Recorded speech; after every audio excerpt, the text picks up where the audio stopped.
Alright guys, sa mapagpalang araw sa inyong lahat, payag ni BP Sara ukol sa assassin.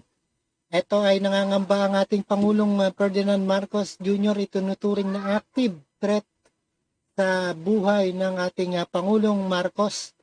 Ayon na naglabas na ng pahayag ang Presidential Communication Office hinggil sa umano'y ginagawang pagbabanta nito ni BP Sara Duterte laban sa Pangulong Ferdinand Marcos Jr. Ayon sa palasyo, inituring na active threat ang pahayag ni BP Sara. At kausap umano na siyang assassin para sa patayin ang Pangulo at ilang personalidad sakaling may mangyaring masama sa kanya. Alright, panoorin po natin. At natatakot din rin pala itong si ating Pangulong Ferdinand Marcos. Ang pahayag ang Presidential Communications Office hinggil sa umano'y naging banta ni Vice President Sara Duterte laban kay Pangulong Ferdinand Marcos Jr.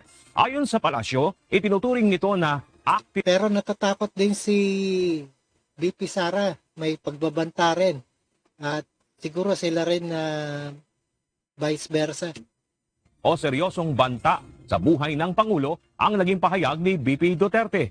Kaugnay ito ng sinabi ng Vice Presidente sa isang panayam sa media na may kausap umano siyang assassin para patayin ang Pangulo at ilang pang personalidad sakaling. Ayan ang sabi ni Pangulong Vice President kung may mangyari nga sa kanya at meron na titira dyan sa Pangulo. Ayan ang sabi ni Sara Duterte.